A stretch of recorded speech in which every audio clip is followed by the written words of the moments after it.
guys, it's Sunray, and welcome back to the My So-Called Thoughts podcast. Thank you so much for tuning in. Thank you, thank you.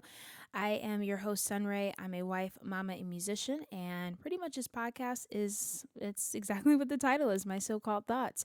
When I'm thinking about what I've been dealing with, things that I've gone through, things that I feel like we all go through and deal with, and things that we're healing from, and even just random things with society. I like to talk about them. I like to nitpick, and I just love to chat. So thank you so much for tuning in and listening to my so-called thoughts.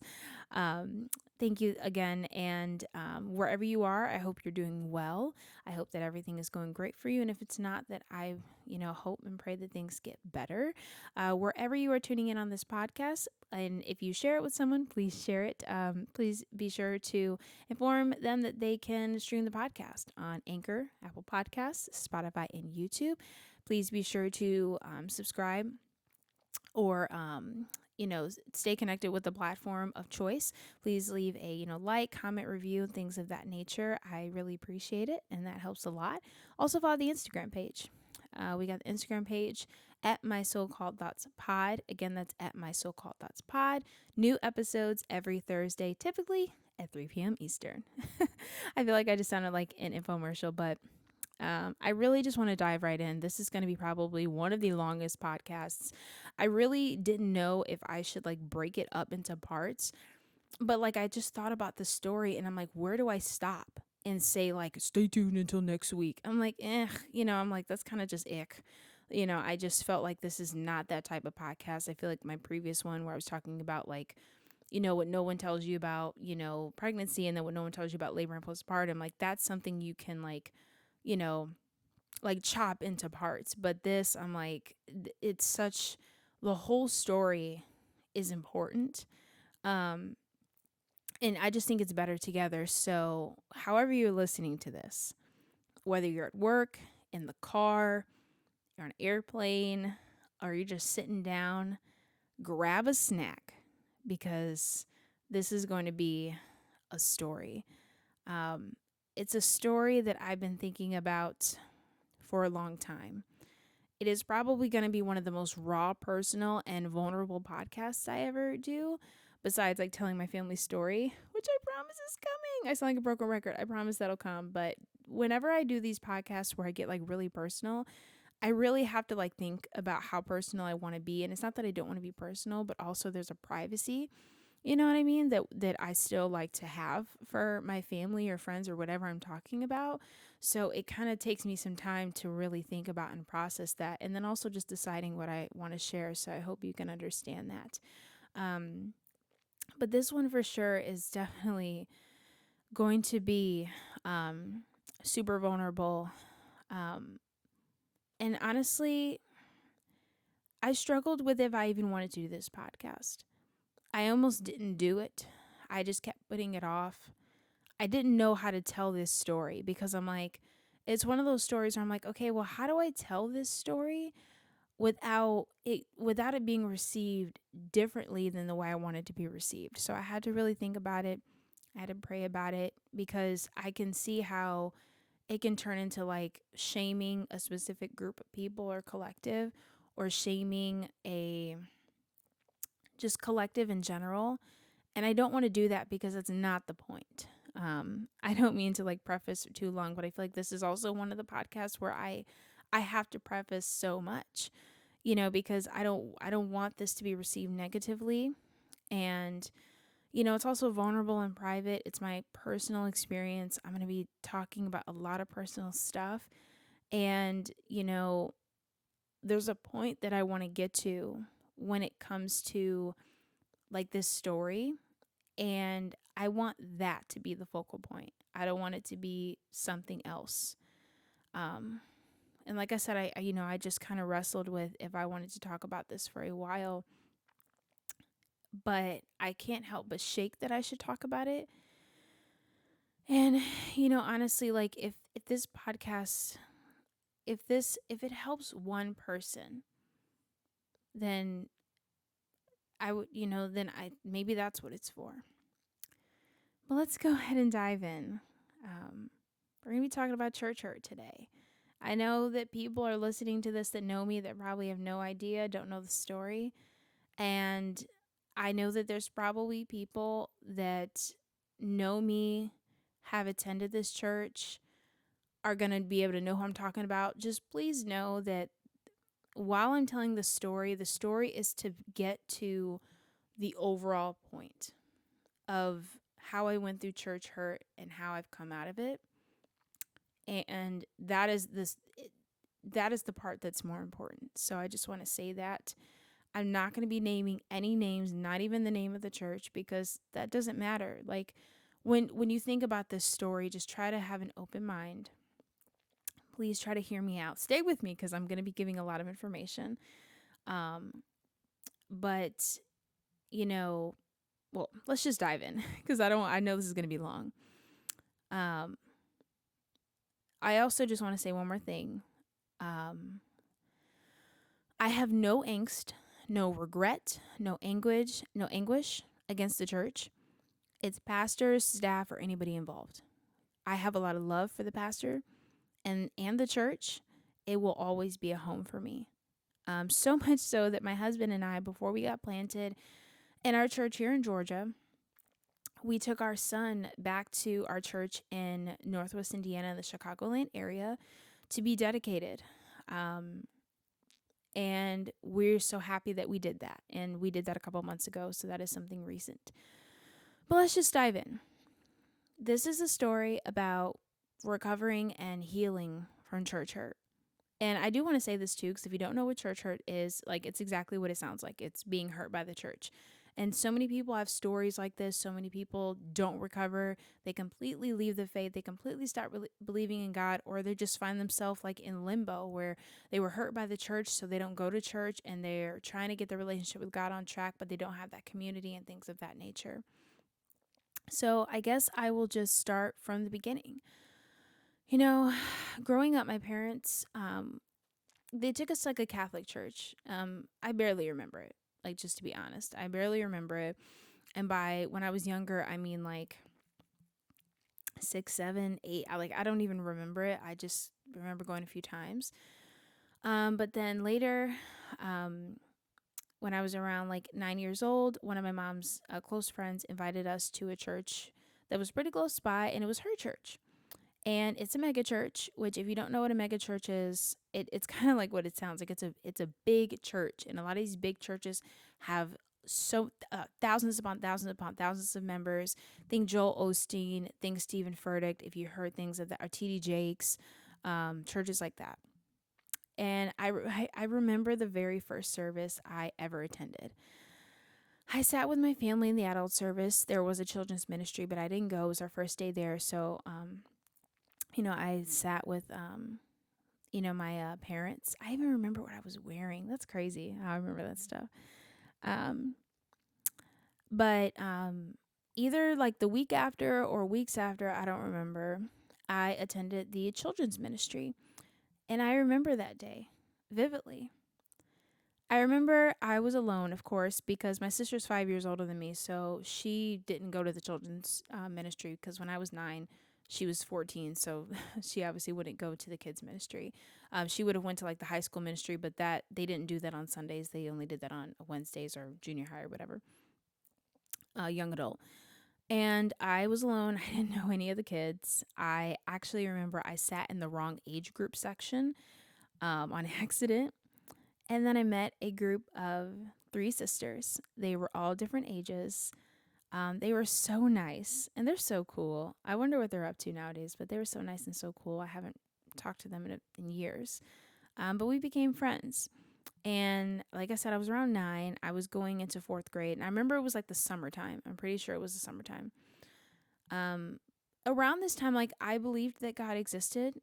I believed in Jesus, but as a 9-year old, like I didn't know much. And like I said, we were just kind of randomly going to like this Catholic church, but before. But my family and we started going to this church every week. And I was having a great time in the children's church. The church was so big and there were so many events and productions. There was so much to like be a part of. And I was in love with all of it. I had so much fun. I was very artistic as a child and creative, and you will hear that throughout the story.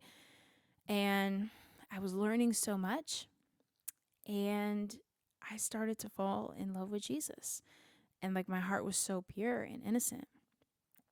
I started to get involved with the events and the plays at the church. We would put on, different plays and styles and different productions, which I loved because I was super into like theater and things like that and like performing. I know you may say, well, why are you performing? But hear me out. They were like all evangelizing plays. So it would like, there would be a focal point of the play to like give your life to Jesus. And, people would get saved. And even as a child, like it was amazing for me to see hundreds and hundreds of people come to the altar and claim Jesus as their Lord and Savior. Even though I was young, I still understood it to a certain extent, right? I eventually joined the worship team in the children's department. I loved to sing. And at the time, I was like learning guitar, but I didn't feel ready to join like the kids' band. And I don't even know if like kids my age were like being in it. I think it was just kind of like young adults playing. But like I was still kind of learning guitar, and I had like this really small guitar, like, you know, it wasn't even like electric to like an electric acoustic to be able to plug in, but whatever. But I loved worshiping on stage. It was something that I didn't realize I would love even such at a young age. Um, Even as a kid, like it was fun. And I attended the rehearsals and everything like that, and it was fun to have an activity like that outside of school. And I was also like when it comes to school, I was in the 4th grade band and I played the flute. And I loved it, but it was kind of like the one thing I had outside of church. Well, no, I also had cheerleading. I want to add this too. um, I had previously been involved with cheerleading. I believe it was that prior year. And cheerleading was a huge passion of mine. I loved cheerleading so much.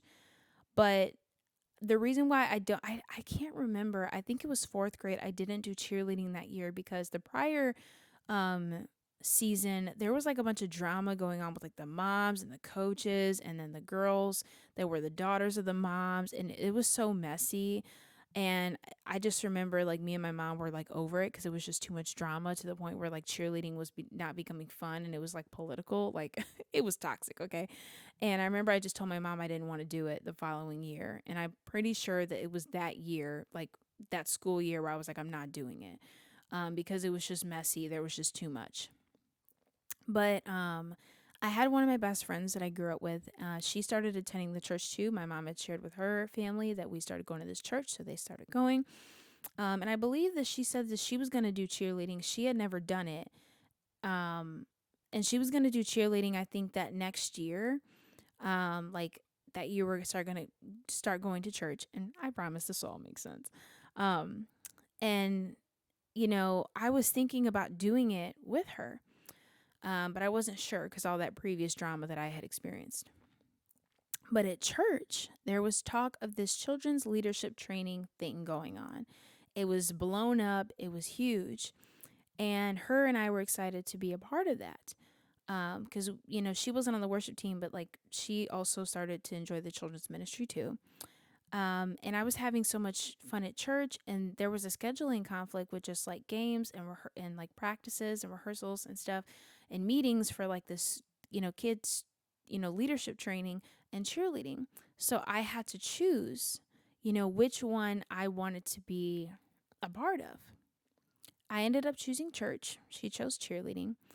And because I thought it'd be fun to try something new, and I was still like a little like jaded from like that weird drama that had happened with the cheerleading squad. Um and it was also like our city cheerleading, like it wasn't school. Um Plot twist.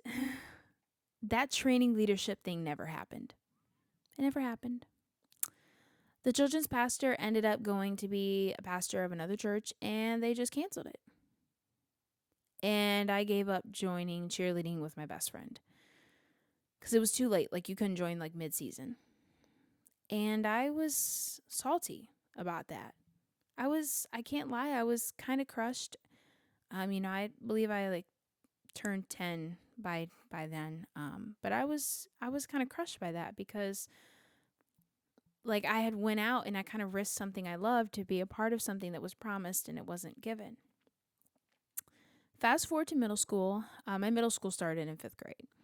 At the time, like, the church had like completely revamped its youth ministries, and that's why things like that kids leadership thing was, happening, which never ended up happening.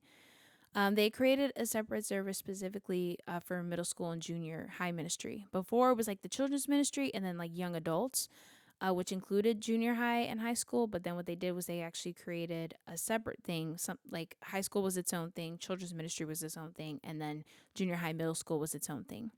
So I started going to the middle school services. It was so much fun. Like when I look back, I had a freaking blast. I even met, my three besties that I have now, my sisters. I eventually met them there. I have so many memories. I met so many cool people. It was lit. Like I look back and it was a lot of fun. Of course, like I mentioned, some moments ago, I was on the worship team in the kids ministry, and I thought about joining the junior high choir. So I did eventually. I remember I'm about to tell on myself. I remember I thought that all those band members were like so cool, and they were kind of older. They were like in high school and stuff like that. And I remember I had a crush on a few of them. Like I'm exposing myself. I'm just being honest, being fun. I got to add some humor to it, right? I was just a kid, so obviously like nothing was going down. Like I was just like, ooh, he's cute. Blah, blah, blah. I was like 11, 12, whatever. Um, at this point, I was 11, I believe, in 5th grade. But like I said, I was in 5th grade, and remember how I said I played the flute in the 4th grade band in elementary? Well, there was also a 5th grade band, and I continued playing the flute. I actually started to lose interest in it though. Because I started to play guitar more and I was just more interested in playing guitar. I invested more time in learning guitar. So I ended up quitting the 5th grade band in school and quitting the flute because I wanted to be a rock star and play guitar. So and just please know that everything I'm mentioning is a part of the story and is significant. So there's a reason why I'm talking about like these things outside of church because it's gonna matter eventually. Anyway, I joined the junior high choir, and the choir was led by a girl. She had to be like in college, maybe high school. I don't know. I think college. Um, she was amazing, and I looked up to her so much. And the junior high pastor was great too. She just had like an amazing knack for connecting with junior high students. Um, Somewhere around when I was like 12 or so, like 6th grade, there were these new girls who came and joined the worship team. I thought they were really cool and nice, and they had amazing voices. I thought that they were so cool, and you know, I actually thought that their voices were better than mine. And at the time, and I'm sure even now, because they're super talented. And it's interesting because before they came, it was me and a couple other people on the team, and I was like, I would lead worship here and there, and it was fun, and I had that opportunity, and I was doing what I loved. I loved, leading worship. I loved singing, and I just loved like that was just one of my favorite parts of even just a service. I loved, to worship God.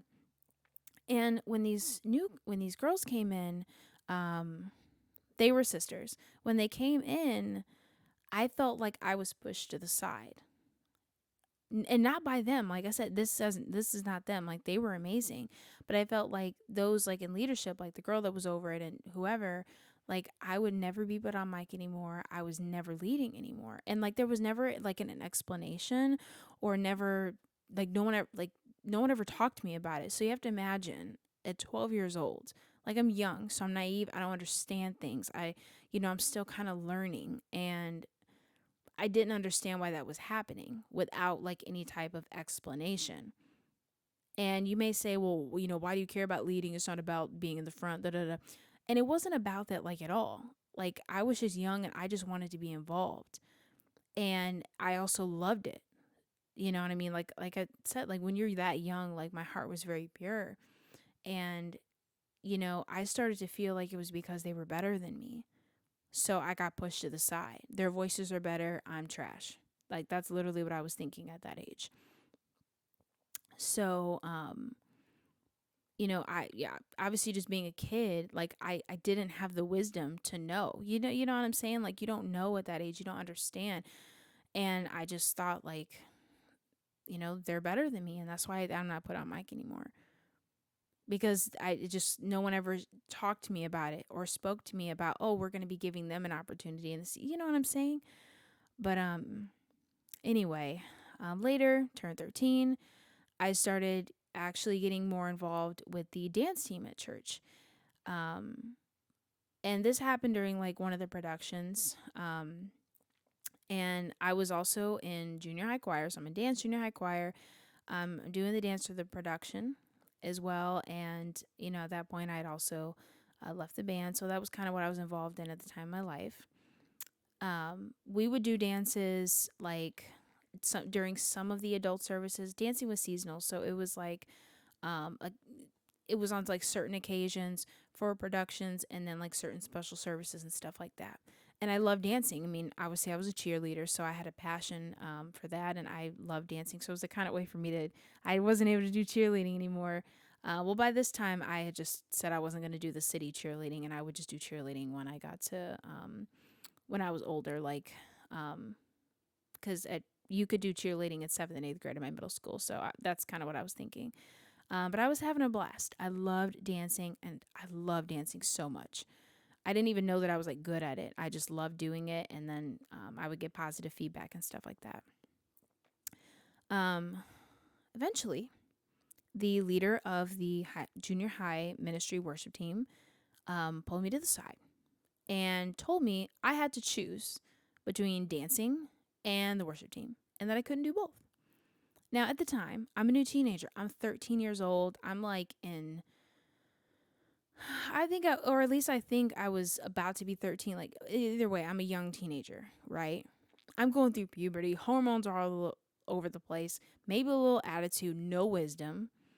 You know what I mean? And I was upset that she told me that because I'm like, dancing is like seasonal. It's not it's not like, it wasn't all the time. It was literally productions and the occasional special service.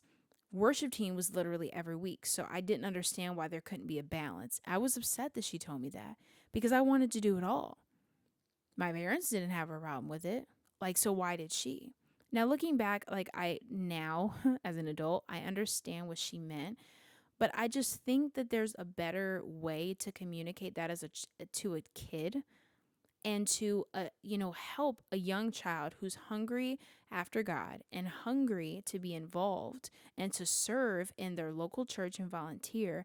I feel like there's a better way to have that conversation, and maybe there could have been a better way to help me through that. Like, well, how about you commit to, you know how about you, like, if she were to tell me, like, how about you just serve once a month, and then you could focus, you know what I'm saying? But that was not the expectation of the church, and I'll get to that. I'll get to that shortly. Anyway, I feel like that was a better way, or there is a better way to communicate that information, and that's just my opinion. Because I was passionate and I was ready to give my all, and I loved God, and I was innocent. Like, I was a good girl. Like, I wasn't into trouble or nothing like that. So I feel like there was no reason for me to be given like this ultimatum as a 13-year-old.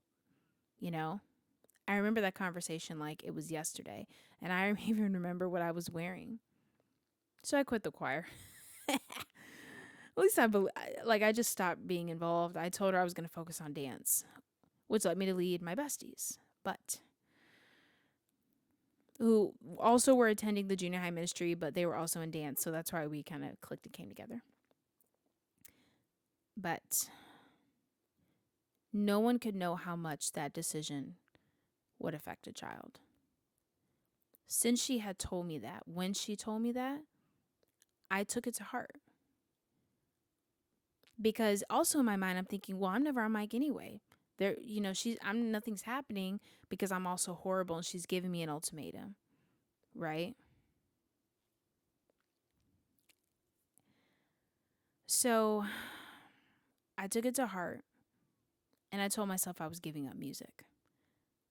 I had recently bought an electric guitar at the time,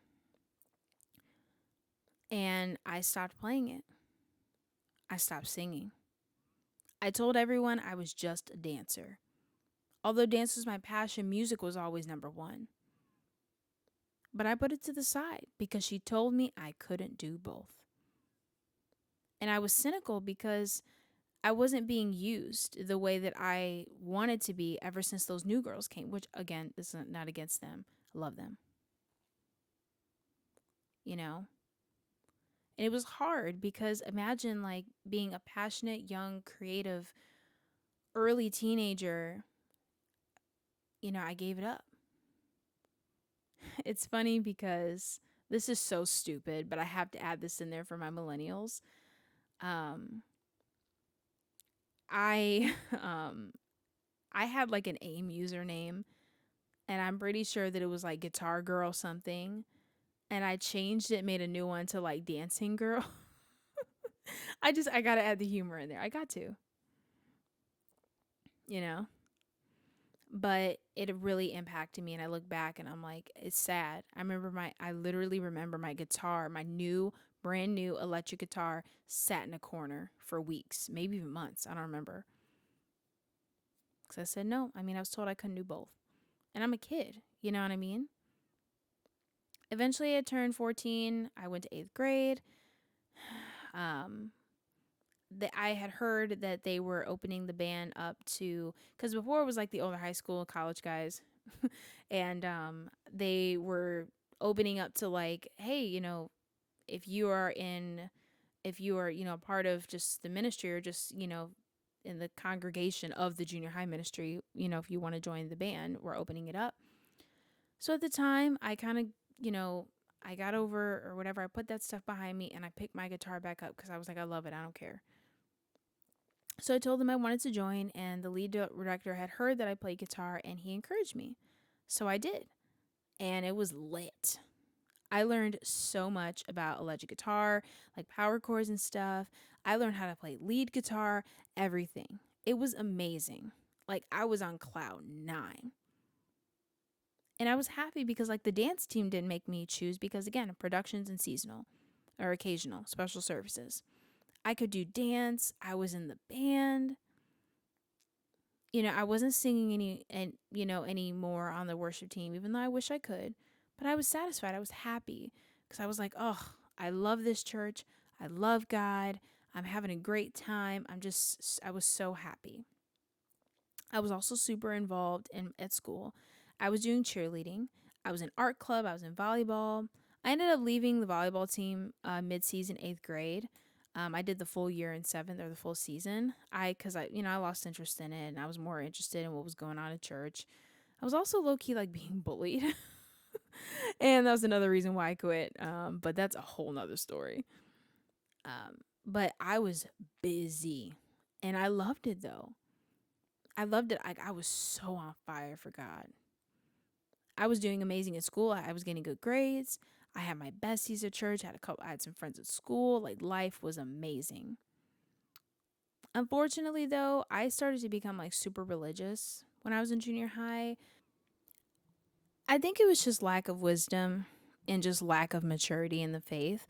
Like I was so high like on Jesus that I don't know, it's like I wanted everybody to be high on Jesus, and I was always like calling out my friends at school, which was like super toxic.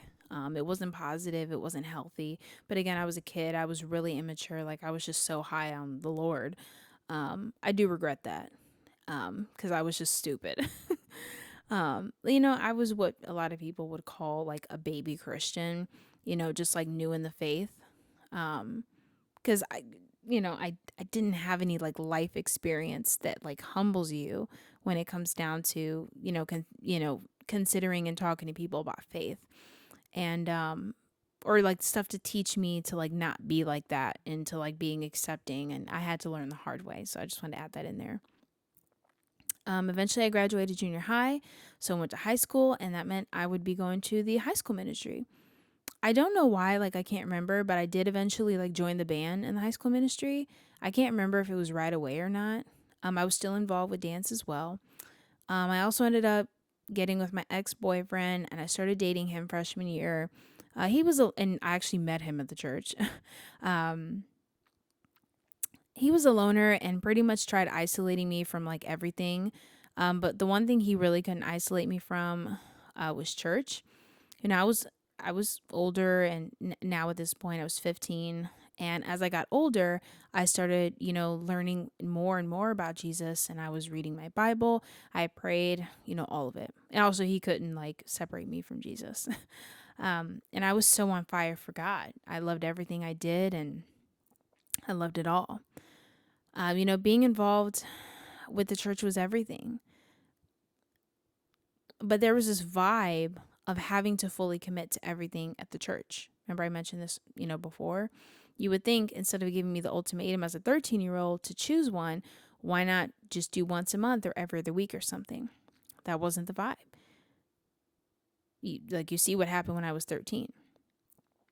It's like, you had to be all in or you were out.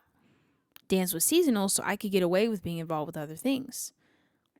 So much so, I missed my best friend's bat mitzvah for one of the productions at church, and I wasn't even in a maid role. And I don't know if I'll ever forgive myself for that. And I just felt like I had to be there. Like that was the culture. You couldn't miss out. You had to be there. No excuse. High school went on. I wasn't really involved much in extracurriculars in high school because I was so knee deep in the involvement at church. I, I, I do want to bring something else up and go back for a second. Every year, the church held a youth conference. It was the highlight of the summer. It was so amazing and lit. And I count how many times I say lit in this episode. Many young people from different churches and stuff would come. All these like big name pastors from like Hillsong and other places would come and speak. And I was able to finally start attending when I was like 12, 13. It was so much fun. I just wanted to bring this up really quick because that was another thing that would happen yearly.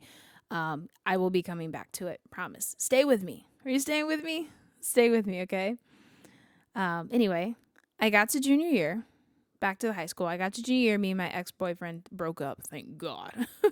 He really sucked the life out of me, and maybe I'll tell a story another time, but like if I wasn't involved with church, like I don't know what would have happened, because church was the one thing that gave me some sort of light in the darkness that he would try to pull me into, because he was just I pray he's doing well though. No hate. I ended up meeting a new group of friends at church. My now husband was in that group, but I still have my besties. And it was great, once me and my ex broke up, because I was like, ooh, new friends. Yay, something exciting, because I just broke up with my ex-boyfriend that I was with for almost 2 years. At the time, I wasn't really able to hang out or see my besties as much because we lived in different areas. We went to different schools. They had different extracurricular activities and stuff with school and different things like that. But in the midst of this in high school, around junior year, I joined the adult ministry band. And I was playing acoustic guitar. It was fun and I liked it. And I was also, like I mentioned prior, I was super involved with the high school ministry. I was in the band. I ended up eventually joining the worship team in the high school ministry. And I would actually be on stage speaking sometimes. When the youth pastor gave people that were on the youth leadership team the opportunity to do so, I joined that as well, the youth leadership team. And, I was on fire. I even became more on fire when me and my ex broke up too. Like my fire really got reignited then. Because like I said, like he was like a dark cloud over my freaking head. But I was seriously blazing on fire for God. And church was my life. God was my life, just everything. Life was good. I was doing well in school. I had new friends, my besties. I was involved in all the productions. And then things started to get interesting after junior year. So I want to talk about the summer before senior year. The summer before senior year, I was picked to start leading worship in the adult ministry. I was already in the band, like I mentioned before, but I was recruited to lead worship, and I was terrified. I knew I could sing. I'd been on the worship team before. Wasn't anything new. But I wasn't as confident as my voice, as I could be. Confident in my voice. That's what I meant. I just wasn't as confident. I knew I had like a lot to learn about my voice and stuff, and I was young. And I was always, I would tend to get nervous in front of people. I got nervous when I was like on the worship team and like the youth ministries, but I felt like it was like less intimidating because it was, it was my peers. But like in front of the adult service, I was scared, honestly. I led for the first time and it was okay. I was super nervous. Anyone listening could hear that I was nervous, but like it wasn't bad. You could just tell that I was nervous. Anyone listening to this that sings, you can tend to tell when people sound nervous, and you can hear it, and you could hear their potential in their voice. You could just be like, oh man, they're nervous. I was only 17. I was leading hundreds of people in worship. And in my opinion, I think that could be a lot for a teenager. And looking back, I feel like things like that like should have been acknowledged, because like I was recruited.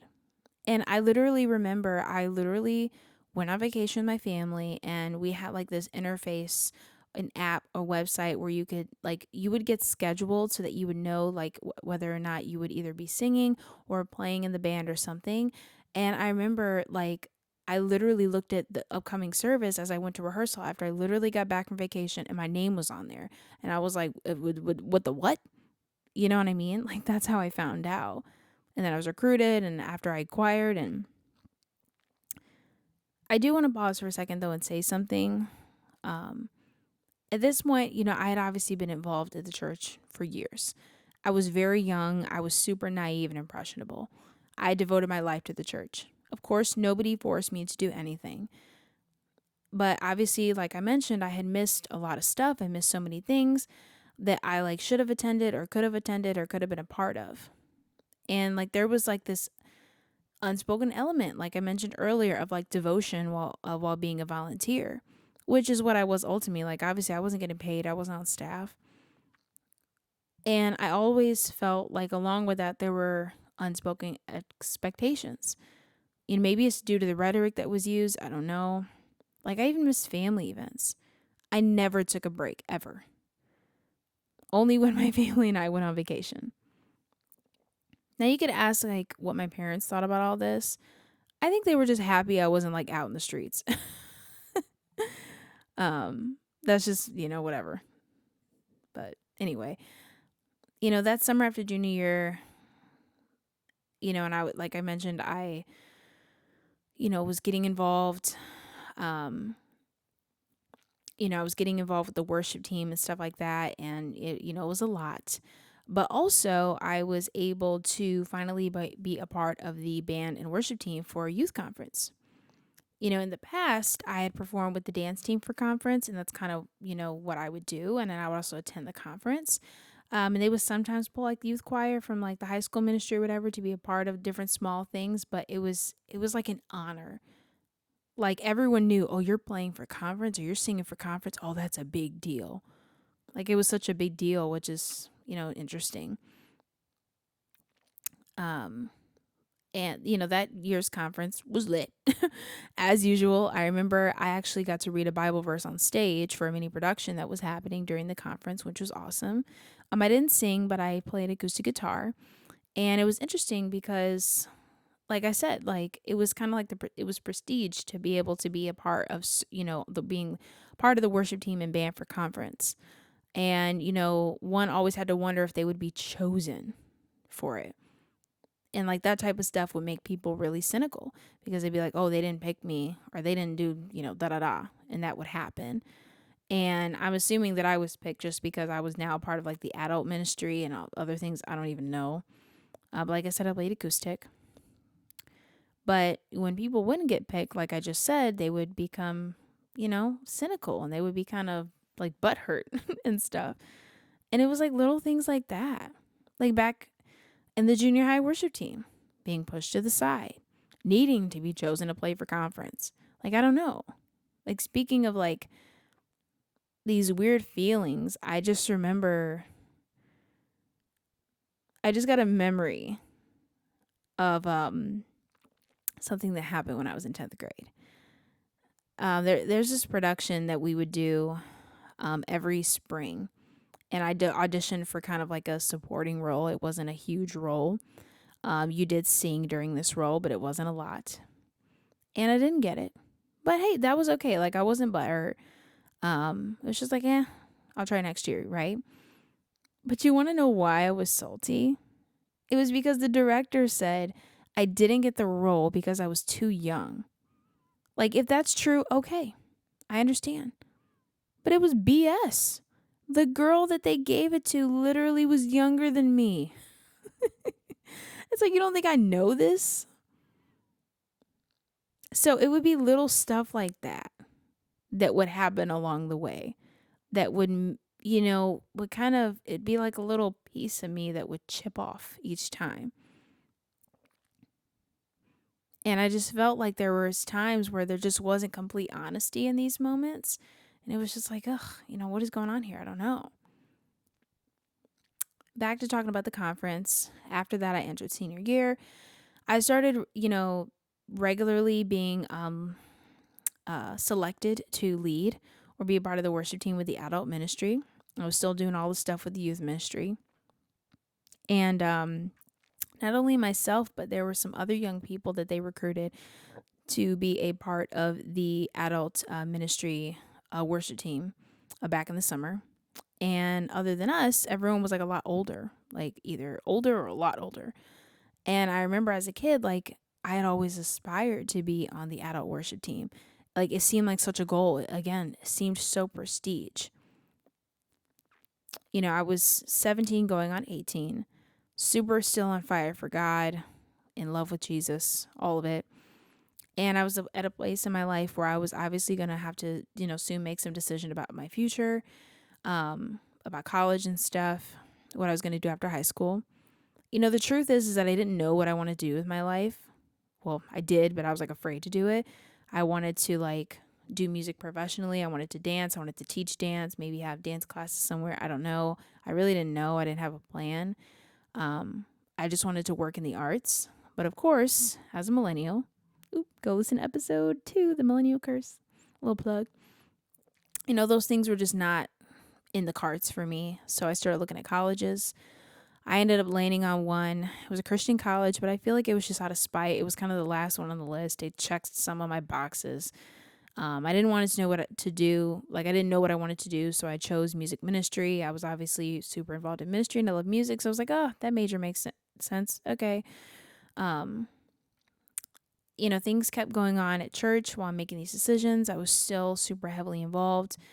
I obviously graduated high school. I ended up going to college. I didn't end up staying at that college. I ended up transferring to one closer to home because after realizing that I didn't care as much about that college as I wanted, which obviously that was stupid on my part, but I'm not even going to get into that.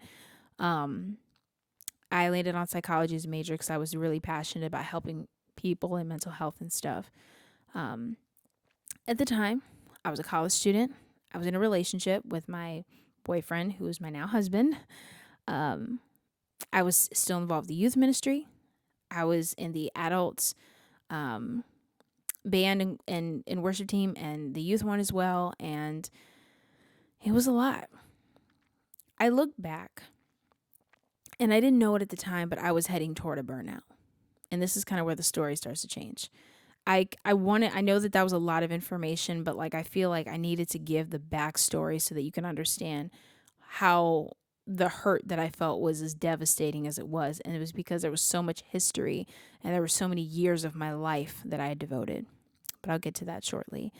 Like I said, I was heading towards a burnout. I had so much responsibility. I was helping with some administrative stuff with the worship arts department in the adult ministry. I was in youth leadership. I was in the band, the worship team. Like I wish somebody would have checked on me. Looking back, like it was just so much, and I was also a full time college student. Like I wish that someone in leadership would have like checked on me based off of the amount of stuff that I had going on. Like I was young, and some years later, you know, and I'll get to this also shortly. I had wondered like why didn't the adults involved have any curiosity of what was actually going on in the lives of the younger people that were on stage in the adult ministry or just serving in large capacities in the church, even in the youth ministry. Why was there seemingly like this big commitment to volunteer, but once you're done, you go home and that's it. It's like you go to work and you clock out and you're done. I'm going to come back to this because there's more to say here, but I want to get back to the timeline. Stay with me. Are you with me? Stay in. Stay in. Somehow, some way, I still did at the time when I was in college and stuff, I still had a bit of fire for God inside of me. I still loved God, was reading my Bible when I could, I guess. Things are falling off. I wanted to do more. And at the time, my heart had like longed to tap more into my gift of worship because I feel like I had a gift and I had some like experiences that kind of confirmed this. And it's not that I wanted to lead. I just wanted to learn more about this gift. And I didn't ask to lead. I never did that. But I remember when I said that I had got pushed to the side back in junior high worship team. Well, it ended up happening again in the adult ministry. I was barely being chosen to lead at this point in college. They would still, put me up on the front stage, which is fine, of course. I didn't really care about that, but they said that they wanted my energy. I had amazing energy on stage. Like, it's just who I am. Like, I love music. I love getting hyped for God and stuff. I just can't help it. Like, it's who I am. But that's all I ever heard about me. Have her up there for the energy. We need that youthful energy on the stage. But, like, I didn't care about that. I didn't care about, like, wanting to be, like, on the platform or in the front. Like, I legit didn't care. Like, you could put me in the back. You could put me behind the curtain. I don't. I felt like I had a gift of worship and I just wanted to unpack that and dive into it and tap into it. I remember they would talk about other people and be like, oh, she has such a beautiful voice, or he has this and she has that. When they talk about me, love her energy on stage, put her in front. I felt used. I felt like I was only up there for show or entertainment. I remember there was a time where I was put up in the front and like we sang this special song like after the offering message. And they took my mic from me and gave it to somebody else. There were usually like 20 mics or more dispersed on the stage, and the choir had overhead mics, just to give you some understanding there. Now, you could say, like, maybe they were singing a different part than you, or maybe, whatever. Nope. As a young 18-year-old who was naive in certain points, like, meaning that, like, I didn't understand because nobody was explaining it type thing, I took offense because I didn't need to be in the front. So why are you putting me in the front just to take the mic away? Like, you know what I mean? Like, I didn't need to be up here in the first place. I could be in the back. I'd be behind the curtain, like I said. And I'd still be turning up and like having fun. Like, I didn't need to be there. Y'all recruited me. Like, that's what I would think. Like, I was upset because I'm like, why did you put me out here if you didn't want me to sing? Like, what is the point? I didn't need it. Y'all asked for this. Like, that's what I felt. This happened multiple times. And I inquired about it to someone, one of the only adults that I trusted, who, she rooted for me, and she knew I struggled with nervousness and anxiety with being on stage, because that was a reality. Like, I would just get super anxious, and it would affect how I would sing. And any well equipped singer, which they all claim to be, could hear that in my voice. And after every time I would lead, I would get like negative feedback. And I'm not saying they needed to toot my horn every time, but I feel like if you're going to give, at least especially in a church where the focal point should be worship. I don't mean to go on a side tangent, but I was listening to Sadie Robertson's podcast, and Taya Smith from Hillsong was on it. And I'm going to paraphrase, but she was talking about like worship and stuff. And she said something along the lines of like not focusing on hitting every note, because that's not the point. Worship is.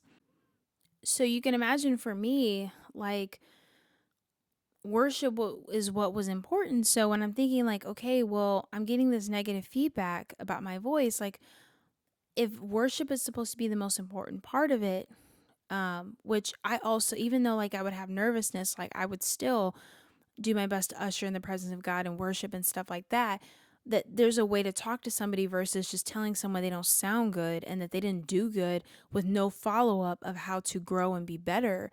You know what I mean? Like, why not help me be better? Educate me, invest in me. And the reason why I was so upset about it is because this is what they had always claimed. They had always claimed that they were investing in the youth, but like I wasn't getting better. Like there was nothing actually taking place to invest in me. No one was helping with my anxiety on stage. Nobody was helping me with my nervousness. Nobody was helping me work through that. So I started to become cynical, because I couldn't understand why church leaders were seemingly using me.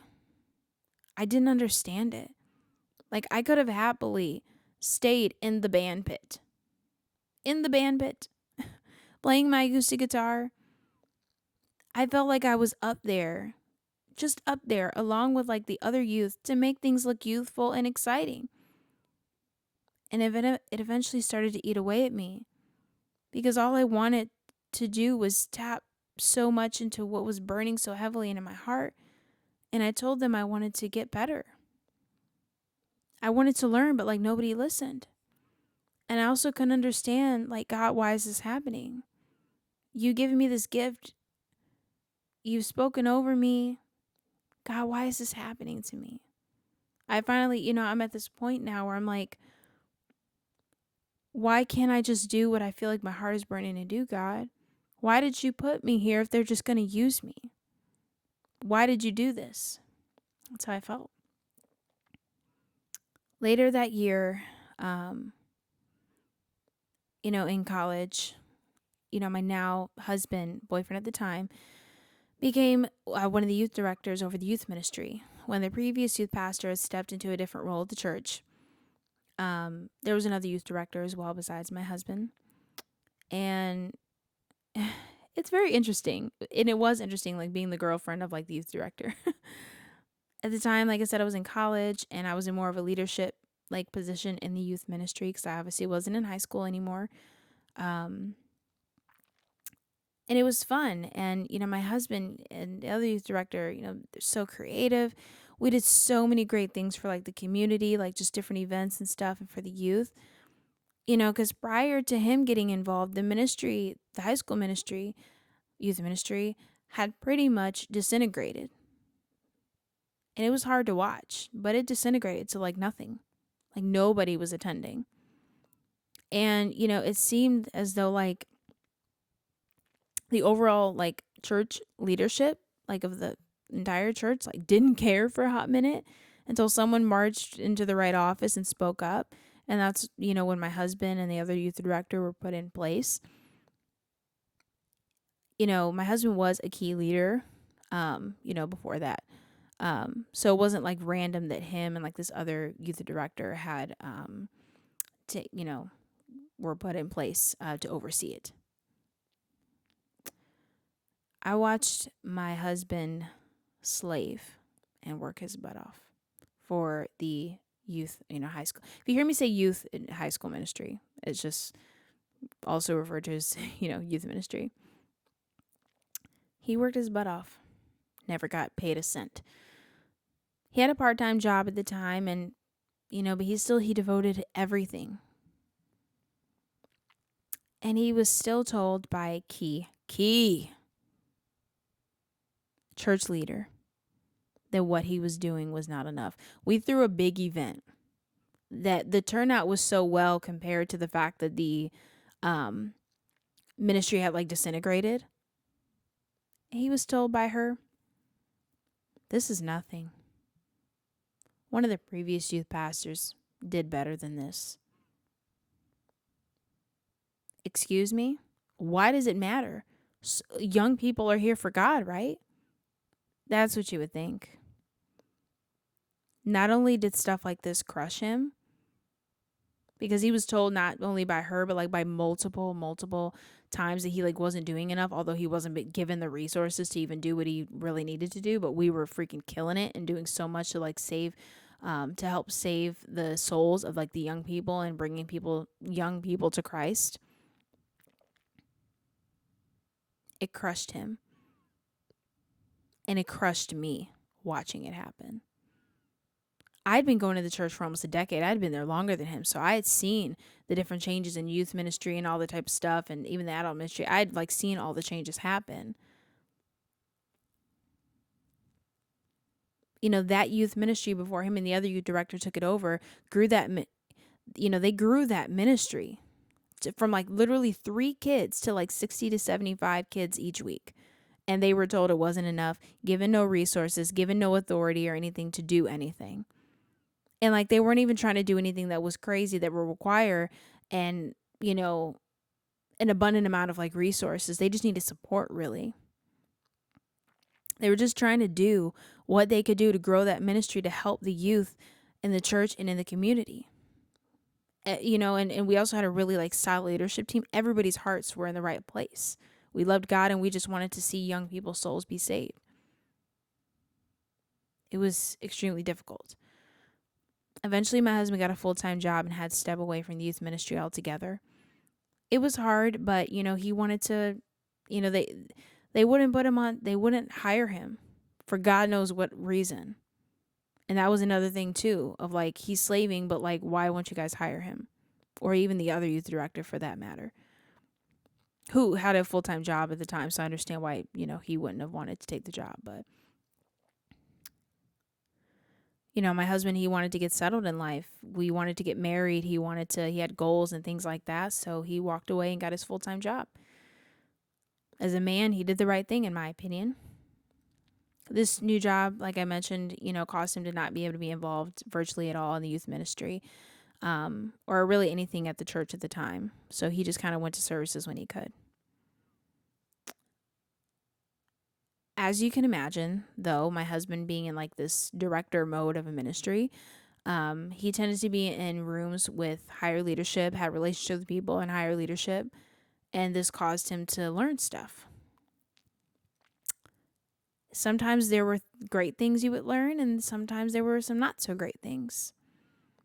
I'm really not going to get into the specifics of that because no matter what, that's not the point, and I still want to protect not only my husband, but people, because I don't want this podcast to turn in, like I said in the beginning, to like an anti, thing about either this church or the people involved, because that's not the point. But let's just say you would be shocked at some of the stuff that you would find out. And it would make you question people, question their intentions, faith, all that type of stuff. So add that on top of everything.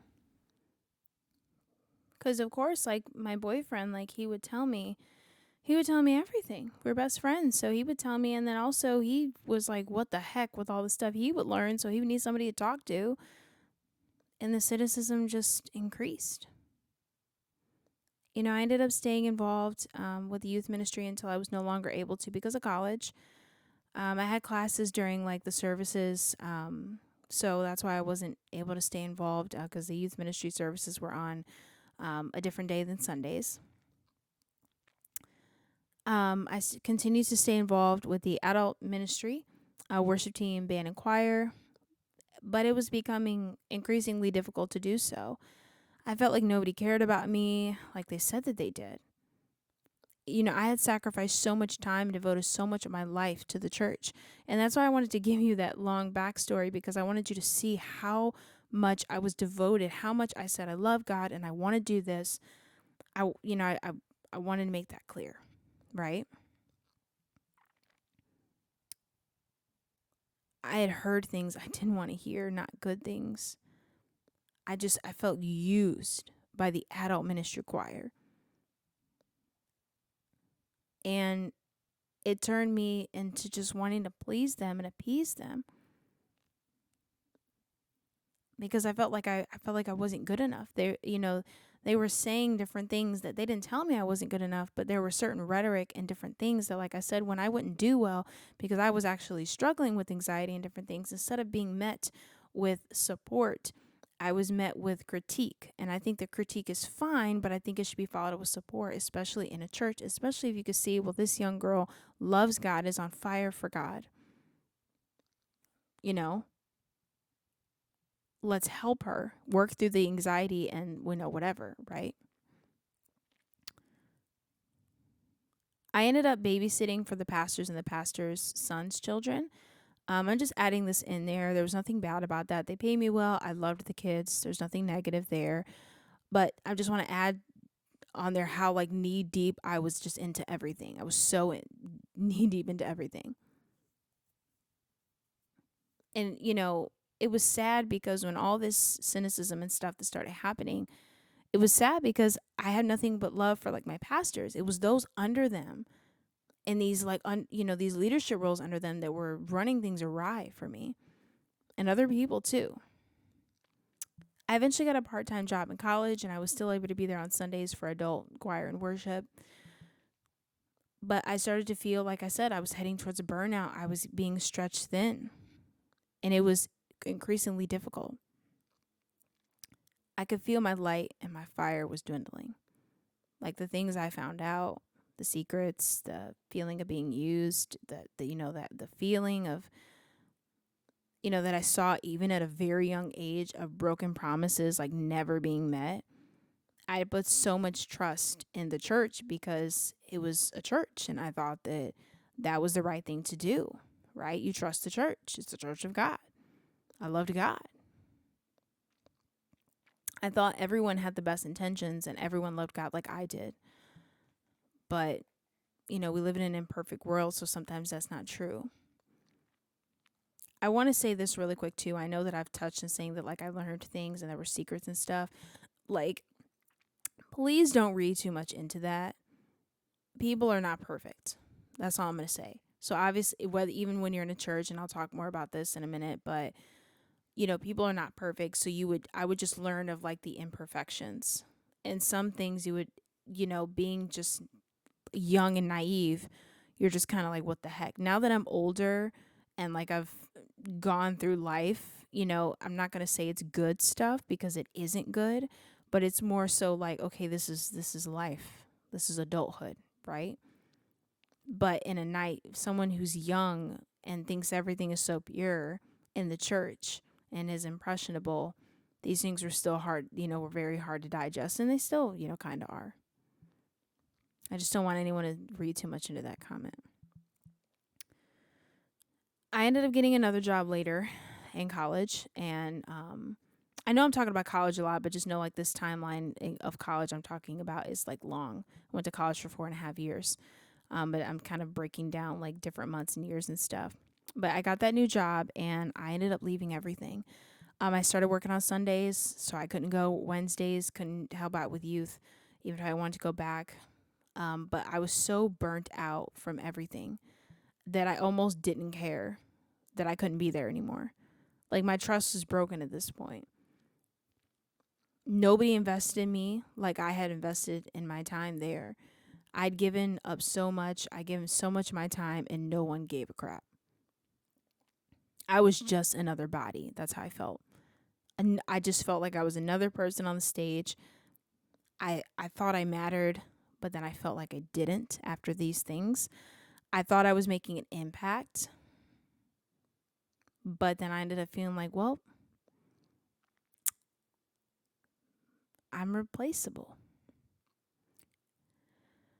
My husband and I think that we just unknowingly, we ended up losing ourselves after all this. We barely went to church anymore because, we ended up getting consumed with work and stuff. And I was finishing school before we got married.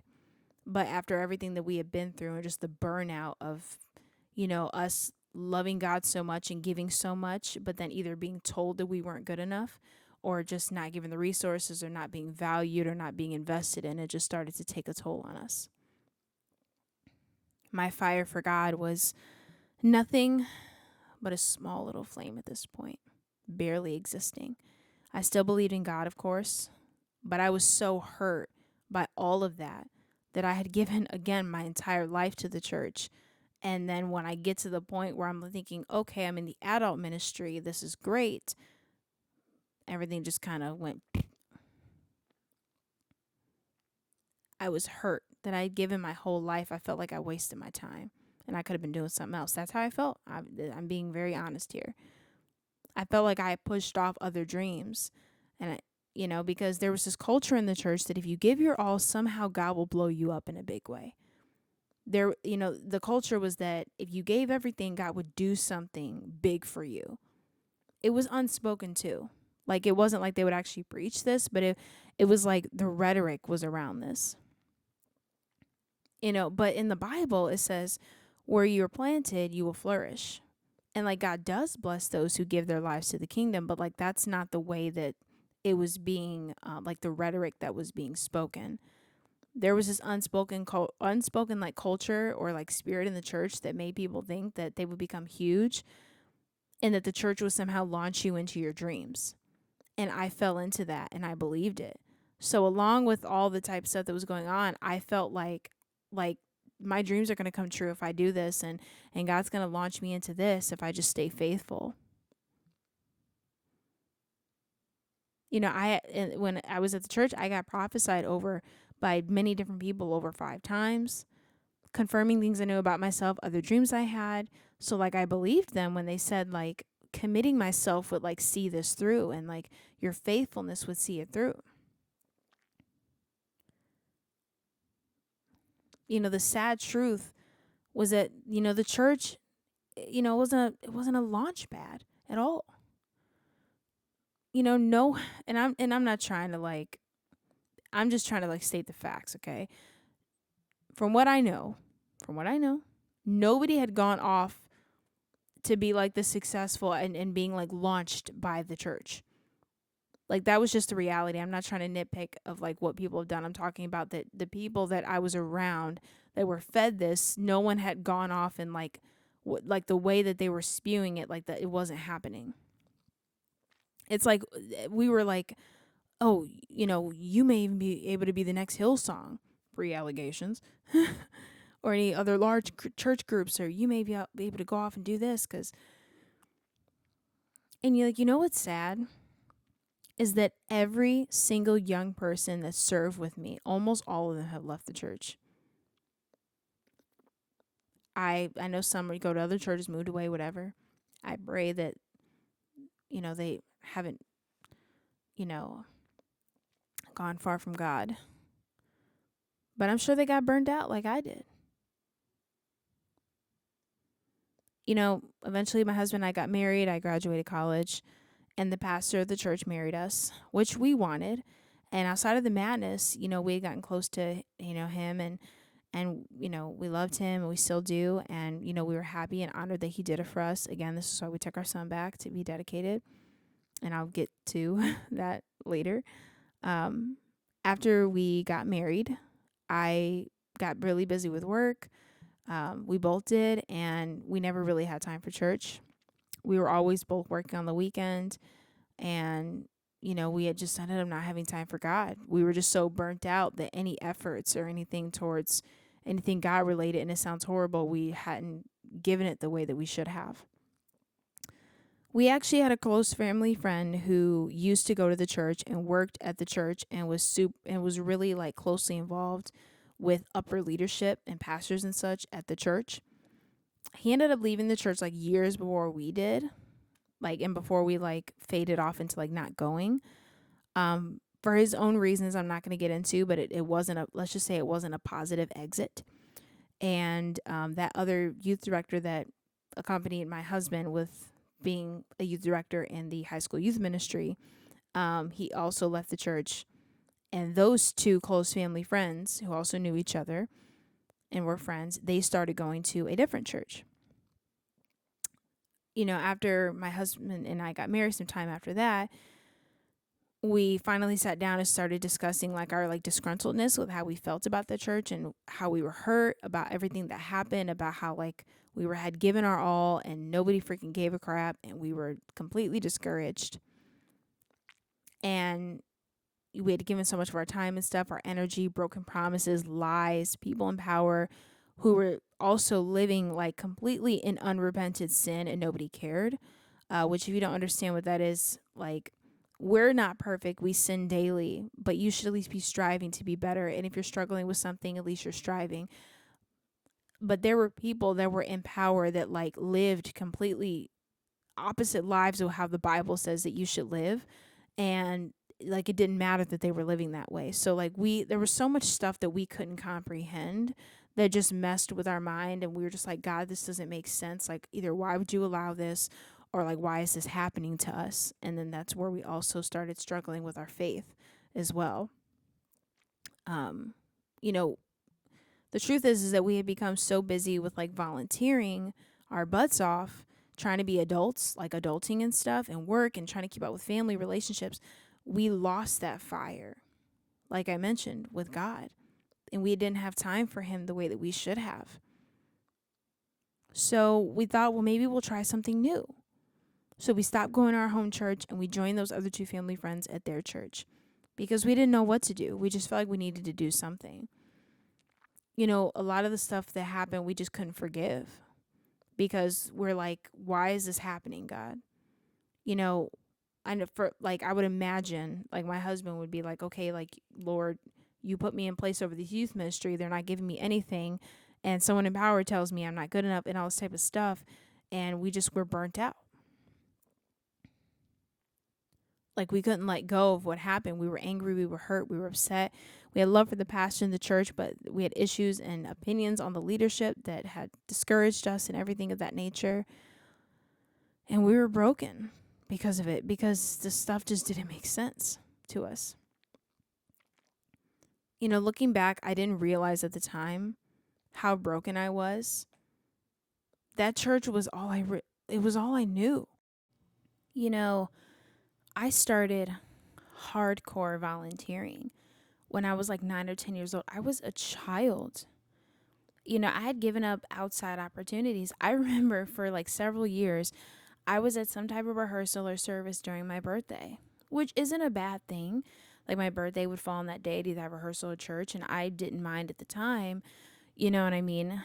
But again, like, that feeling of having to be there for the rehearsals, that feeling of having to attend the services when you're in a leadership position for the youth, or just different things, it's like thinking about myself was an afterthought, and then I'm also like, I'm not trying to say that like serving in the church is bad and that you can't think about yourself. Like, what I'm saying is that I was so just knee deep into it, and the way that the culture was that, again, I, like, myself became an afterthought, which of course, when you're thinking about like serving God in the church, you shouldn't think about yourself. But I just think that there needs to be a balance there. Kind of like how you have work-life balance. I think there should be like church involvement and life balance.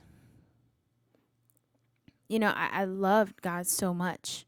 And, I just got so caught up in the glitz and glam of being involved with a mega church. You heard about what happened with Hillsong, and if you didn't, just look it up, watch the documentary. And I'm not talking about like the child abuse stuff, but more so like the Carl Lentz stuff, and how, there was just like this prestigiousness about being involved, and like, it's almost like your leadership becomes celebrities and all that type of stuff. I was being fed that it would make my dreams come true if I just stayed committed and faithful. You know what I mean? And again, like, it was more of a rhetoric and certain words that would like allude to this. And how, everyone was told that and prophesied that they'd be a world changer. And I know I'm not trying to get controversial, because obviously you may have heard the saying where it says like, without even speaking, you can affect and impact thousands of people. But the truth is that not everyone is going to change the world. Not everyone is going to be, the next TD Jakes, and not everyone is going to be the next president of the United States, and not everyone is going to be da da da da da. And I'm not trying to like be negative. It's just realistically and statistically, it's not real, and it's like you just may be called to be an amazing mother and servant of your community, and that is your impact, right? But that is what God has called you to do. And I just feel like there was like this heavy, like this pressure of like reaching a calling. I kind of talked about this in like a previous episode of like having a calling, like you just need to get to your calling, you know? And when you're young and impressionable and it's all you know, because I was just so involved for so many years, you believe this stuff. When in reality, I said this in a previous episode too, I don't believe that we have one calling in life. I think that we're called to do different things in different seasons. You may be called to just be a college student right now, and that's your focus. You may be called to go to law school and be a lawyer. You may be called to run for mayor or run for your city council, or you may be just called to focus on raising your children, or just being the best in your job. Like, I think that we all just have different callings in different seasons, but it was like this unspoken thing of like needing to achieve your calling, and it being like this big thing that you just needed to achieve, and if you're faithful and all this type of stuff, you'd get there. And then when I wouldn't get there, I was just dismayed. And I know that there's got to be someone listening that has experienced church hurt, that has gone through the same thing, like, something very similar. It would crush me when these things would never happen. Going back to the timeline, my husband and I, we ended up going to this other church. Like I mentioned, the church that those two family friends were going to. We were trying to heal. We were trying to find God again, because we like never stopped believing in God. It's just we felt that our relationship with God became crippled after being hurt by the church, and trying to understand why we experienced the things we did, but also like keeping our faith and understanding God and all that type of stuff. It was short-lived attending this church. We had a major falling out with those two close friends. We couldn't see eye to eye on certain things. I'm not going to dive too deep into that, just for privacy. Even though we're not connected to them anymore, I'm not going to speak about that for their privacy. I pray that they're doing well to this day. I do. My husband and I, we just felt in our hearts that running away from our home church like wasn't the answer, because we went to this other church and we just couldn't connect, and we just felt like we have not like unfinished business, but like we kind of just like left the door open because we didn't want to deal with what had happened at hand. And looking back, I still believe that it just wasn't the right way to handle things, to just run away when you're hurt like that. For me, for years I had gotten, so caught up with volunteering that I didn't spend enough time in my Bible. I didn't spend enough time with God. And that was something that was on me. And I had to take responsibility for that. And I think this happens to a lot of people that get hurt by the church. And it led to my burnout. I was volunteering and doing all this stuff so much, I wasn't getting replenished in my spirit by Jesus the way that I was supposed to. And that's my fault. But, of course, I also couldn't fathom some of the stuff that I would see or find out, and just like the imperfections of the church. There's a popular YouTube video that went viral. I think his name is Jefferson Bethke. Yeah, Jefferson Bethke. When I was in high school, he made a video about like why he hates religion, love Jesus. Go check it out. It's older, but I still think it's great. Like spoken word monologue that he did. And one line that he said that always stuck with me, but didn't make sense until like after all this stuff happened, was the church is not a museum for the good people. It's a hospital for the broken. And even the leaders and the congregation, everybody is broken. And that's why we need Jesus. But for me, like, you just, for some reason, expected more. I expected people to be better. Now, I probably will talk about this, towards the end, but I just want to say it now that, obviously there are some things that happen that shouldn't have happened and that are not okay. Um, it is what it is. But at the same time, yes, like there does need to be a standard of how church members, and not even just church leadership should, act and how they should do things. And the Bible does say that, you're held to a higher standard. So I understand if you may be thinking like, well, that stuff that happened to you was trash. Like, are you excusing it? And it's like, no. But at the same time, like, no one is perfect and God is no respecter of sin, right? So their sin or whatever they had going on, like God's not looking at it. Like God's no respecter of sin. They are held to a higher standard when it comes to judgment and things like that. But at the same time, sin is sin, right? It was just hard for me to digest. You also have to think like I was like a goody two shoes, so I never got into trouble. I never like lived the outside life. I never like partied. I never did any of that stuff. So I never like had any life experience to kind of humble me, or not really humble me, but to like teach me. You know what I'm saying? That like people are imperfect. It's like I knew it, but like my firsthand experience was in a church, so that was really hard for my mind to understand. I wasn't out in the real world yet until I started working, jobs and stuff like that, where you really learn that there are people that don't love God and say they do, or just are not believers and stuff like that. Obviously I wasn't slow and I wasn't stupid, and I understood, of course, that we live in an imperfect world, but it's one thing to like experience it, if that makes sense, you know. Um like I said, I couldn't fathom, some of the stuff that happened at the church. And growing up, I always thought, Christians were good people. But I didn't want to accept that fact that, like I said from the spoken word, the church is not a museum for the good people. It was a hospital for the broken. I had to learn the hard way that, most of us are extremely broken people when it comes to just Christians as a whole. You'll find that Christians tend to be extremely, broken and stuff. But I couldn't like fathom that at the time, because I'm thinking, well, if God is so good and he's a healer and all that type of stuff, why hasn't he healed? That was where my relationship with God was diminishing, because I didn't understand. And I think that happens to a lot of people. So we decided on a whim, let's try to go back to our home church and like attack, like not attack, but like, deal with the hurt that we had experienced. We just felt like running away was not a way to deal with it, that we should go back and like deal with it. And I'm not saying confront anybody, but like inward, deal with it inwardly. Um, we just felt like leaving, like I said, just wasn't the answer. And we felt like we were feeling that God was telling us, like, it didn't matter where you ran to, like, he can still heal you whether you're here or there or whatever. So running away was not the answer when we needed that healing in our hearts. I actually had a desire, I don't really know where it came from. Maybe it was God, to rejoin the choir, um, but not the way that I like was before. And I just said that I will just join like the actual choir. They decided to start kind of putting me back on mic here and there, and I really didn't care about it. Like, I just loved to do it, so I just really wanted to get back involved. Should I have done it so quickly? I don't know, whatever. Right? I just still had in my heart the desire to worship. And I feel like things were okay for a while. We felt like going back was the right thing, and it really was, you know?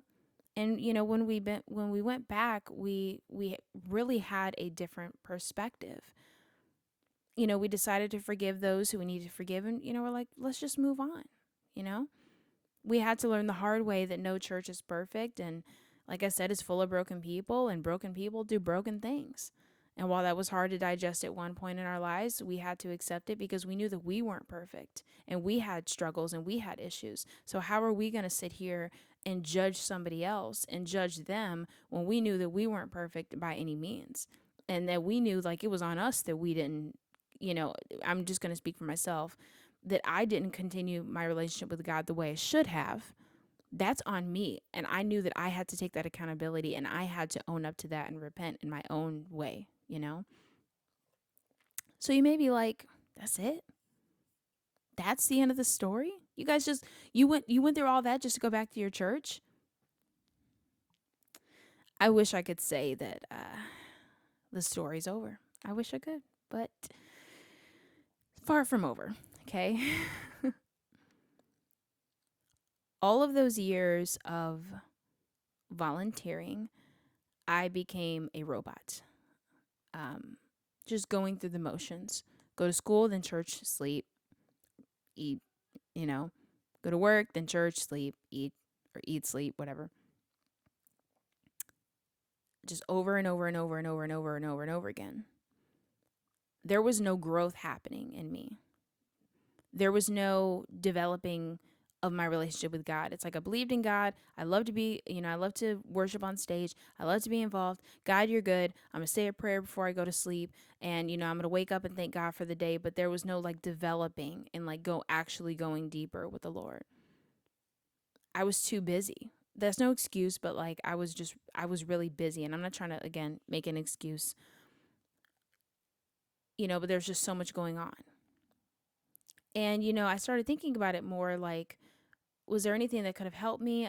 Obviously I'm not pointing fingers, but I was just thinking about like different things. And like I knew people and family members that had other churches and stuff. And I noticed that like the church didn't have any like true discipleship or accountability.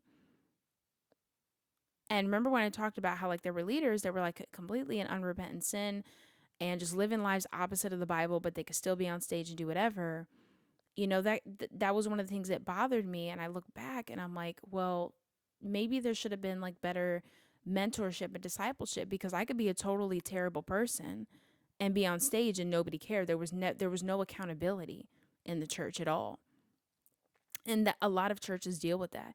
Please hear me when I say a lot of this stuff that happens in churches all the time. Again, look at Hillsong and look at these other churches, and it happens everywhere. Everywhere. And that's why people get hurt, like I did. Things like that haunted me. Like I knew that I was a mess and I was struggling with different things. And like, sure, we pray and there would be encouragement and stuff at church to get our lives on track and to live a life for God. But there wasn't really any like true discipleship, especially for the young people, like to keep you on track and to help you through what you may be going through. Like you could be lost and nobody even knew. And like I was lost. I look back and I'm like, I was lost for years. And I think that was another part that, also broke me, was that I was also, during all this time in that timeline, I was also like dealing with like my own issues and like like trauma that I had just experienced in the church, or like just whatever. Like everyone has like different things that, they grow up with and stuff. Like I could be singing on stage and I could be ministering to people with a pure heart. Like I didn't like want to be on stage for the sake of being on stage. I love to minister and I love to worship. And you don't have to be perfect and like spotless to minister, because none of us are. But like you shouldn't, again, be living freely and unapologetically in unrepented sin. And I wasn't. I just had like issues I was dealing with. But that's just my opinion. I had things that like I wasn't like living my life like opposite of the Bible. I just had things that like I knew I could have like worked on or became better at, but I wasn't giving the effort needed. I was like giving like minimal effort to like be better at those things that I had struggled with. And I would tell myself that I was like working on myself, but like I was giving like half the effort, or less than half. And stuff like that started to haunt me and mess with me. In the midst of all of this, in the midst of being discouraged about my singing and not utilized, in the midst of all the youth ministry drama, in the midst of all this, I was also struggling inwardly and nobody knew, because there was no mentorship or accountability or discipleship. Back to the timeline, eventually the pandemic hit and we stopped going just because everything was shut down, right? And I was working from home. My husband was still, having to do his normal job, because he, essential worker and stuff. He still had to do that. And Obviously, we still believed in God, loved God, but, we weren't going to church. I live streamed it, but, I wasn't going. So here I was again. It wasn't because I wasn't going to church. It becomes this excuse of like not pursuing God the way that I should have been, because it seemed like going to church was enough. And what I mean by that statement is that, again, because of the lack of accountability and all this type of stuff, it seemed like going to church was enough. Remember, I said earlier, it was kind of like almost work. Like you'd go and clock in and clock out when you're done. No one cared about what happened after you went home, or if you were actually truly on fire for God. Fast forward to the end of 2020, my husband and I's life changed. I'll tell the story later, I promise. Um, we got pregnant and we moved across the country. You may think, okay, well, you left, right? You left. You left that church. The story, it doesn't end there. It's never ending, right? It, I wish it ended there. We moved down here to Georgia and we had family that found a local church that they loved.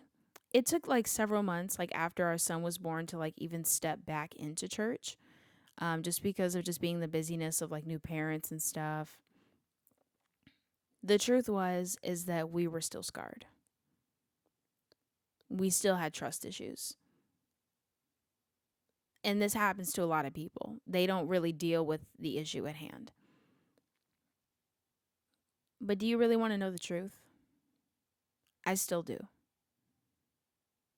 And it bothers me. Coming down here and like being away, because we went to that other church and it didn't click. And then we went back to our home church because we just felt like that was the right thing to do, which I still think it was, looking back. But I didn't realize coming down here that I have a hard time trusting churches. I'm critical, cynical, all the above. And I shouldn't be, because I love our new church down here. I absolutely freaking adore it. And I want so badly to like get involved, join the worship team, join the band, and do what I can to support the community. But I'll be honest and say I'm nervous to do so. I know it's a good church. I love it so much. But I feel like in the back of my mind, I might get hurt again. And, I'm not blaming anybody, because the truth is that it's on me for not pursuing the relationship with God that I should have throughout that time period. And like, I get that, of course. I own up to that. But I don't know, like, at the same time, those things shouldn't have happened. And there was a lot of things that like weren't my fault. And I feel like, because I was so knee deep into it, I feel like a lot of those things that happened that shouldn't have happened impacted my relationship with God, because also these leaders, they prided themselves in being men and women of God. So when I'm thinking, okay, I see a man and woman of God or a woman of God in front of me, and they're not treating me right, or they're doing this and that, then that also impacted my viewpoint of who God was. And that's what I wish that a lot of church leaders would understand, that like, you are an example. Again, it was my job to pursue my relationship with God the way I needed to. But since they prided themselves and who they were in Christ, then it almost became a reflection of who God is, but it wasn't right. So I had unknowingly, my relationship with God had dwindled because of how these men and women, so-called of God, had treated me, and had treated my husband, and had treated other people that I knew.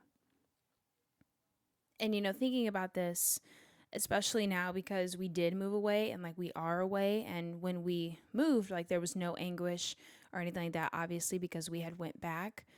I had to start thinking about some of the things that I mentioned of like, oh man, like I'm super critical. Oh man, I'm super nitpicky. I'm all this type of stuff of, the church. And by that, I mean like the body, and I had to think and really ponder, because obviously we wanted to find a new church down here to attend because we want to go to church as, believers and stuff because we still believe in God, of course. I had to come to the harsh reality that I cannot blame the church for some of the things that I went through. Yes, there's some stuff that like shouldn't have happened, but I need to take responsibility that throughout that time period, like it was me, like I'm the one who put my trust in man. I was the one who was trying to please man. I was the one, putting my trust in people who were not perfect when I should have just been trusting God. And like, that's the honest to goodness truth. Yes, again, there's stuff that like shouldn't have happened or shouldn't happen. But, at the end of the day, I have to take responsibility for my part in the situation. I have to take ownership. I'm the one who let my relationship with God fall because of other people. And I believe that this happens a lot when it comes to people that are hurt by the church. I see stuff on TikTok, I see stuff on YouTube, podcasts, different things, and people talk about it. And there's a common denominator of their relationship with God dwindling because of what man did. It's like, it's the reason why a lot of people leave the church because man did this or man did that or this church or this pastor, da da da da da. But like, what about your personal relationship with God? And I had to realize that, and especially like coming down here and like going to a new church, totally new church that is different, a lot more simple, which we really like, and it's not as huge. It's not a mega church. Um, you know, Looking at this, like I said, I had to kind of check myself and just be like, I'm over analyzing like all of this. I got so caught up in trying to impress people, at previous church to think I was good enough to do what I loved. I got so caught up in like the business of volunteering, giving my all. I thought it was going to lead me somewhere. That was a lie I fed into. And like I said, there's stuff that like isn't right. And I can acknowledge that and say like that's not right and that shouldn't have happened. Oh my God. I don't know if you can hear that, but there's literally just a bird outside like, God, anyway, I shouldn't have fed into certain things, yes. And I'm also not here to like shame myself and like place all the blame on me. Cause like I said, there is accountability um, within some of the leadership and I talked about some of those things, like lack of discipleship, mentorship, the pushing to the side of people and all that type of stuff. Like, yes. But I have to own up to it because at the end of the day, it's just me and the Lord. And what am I going to say to him? They did this to me, so now I don't love you. I didn't invest the time that I needed to as I got older into God like I should have. And like I said, this happens to so many people. They get hurt by the church. We get so caught up in the volunteering and just being a part, stuff in the world. So caught up in things of this world that we miss the sight of heaven. I'm happy to say, though, my journey's not over. After all I've been through, I feel like I'm finally in a place where I'm like excited about God again when I was just a little girl.